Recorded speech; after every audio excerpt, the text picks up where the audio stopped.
So, pasok tayo again with Aljon Boy. Siyempre, Aljon Boy. Apa mark dyan?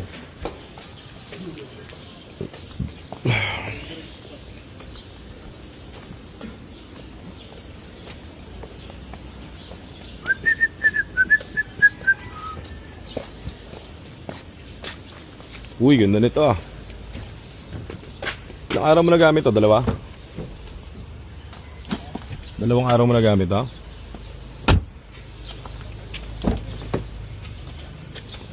Ganda nito ah. Baduy lang yung ano. Baduy lang yung leather seats. Nakatulog ka ba dyan? Maganda araw ngayon. Maganda solar ko ngayon, boy. No? Maganda-ganda ba na sa solar ngayon? Check ko na yung solar ko. Yung solar ko, guys, para ka nag-aalaga, nagpa-farm. Kasi syempre, minaman-man mo kung gano'n na ilan na yung natipid mo. Yung power generation mo. Kaya minaman-man ko lagi.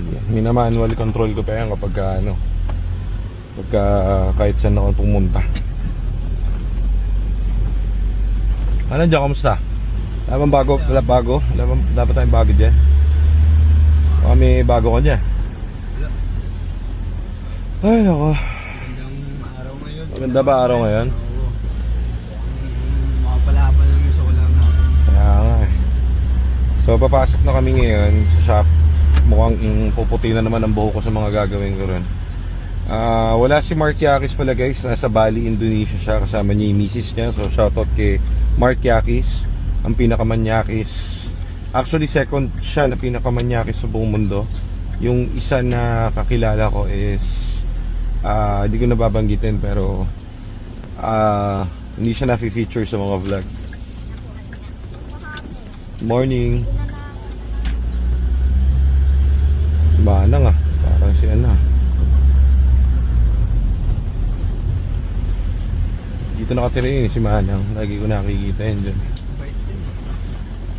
Oh, paraya na ako dyan. Oh, paparaya na ako. Sige. Ayan dyan.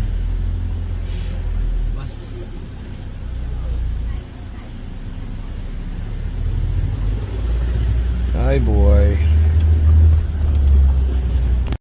Ako po, tumirik. Hindi, gago sa atin.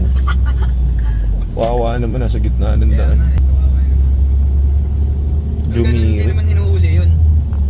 Hindi, ito sila sir, ano eh, mukhang kapag kaganyan sa normal, ano yan, hulihin ka agad yan. Oo. Ito sila, pinagkakaguluhan na yun, so dalawa lang yan.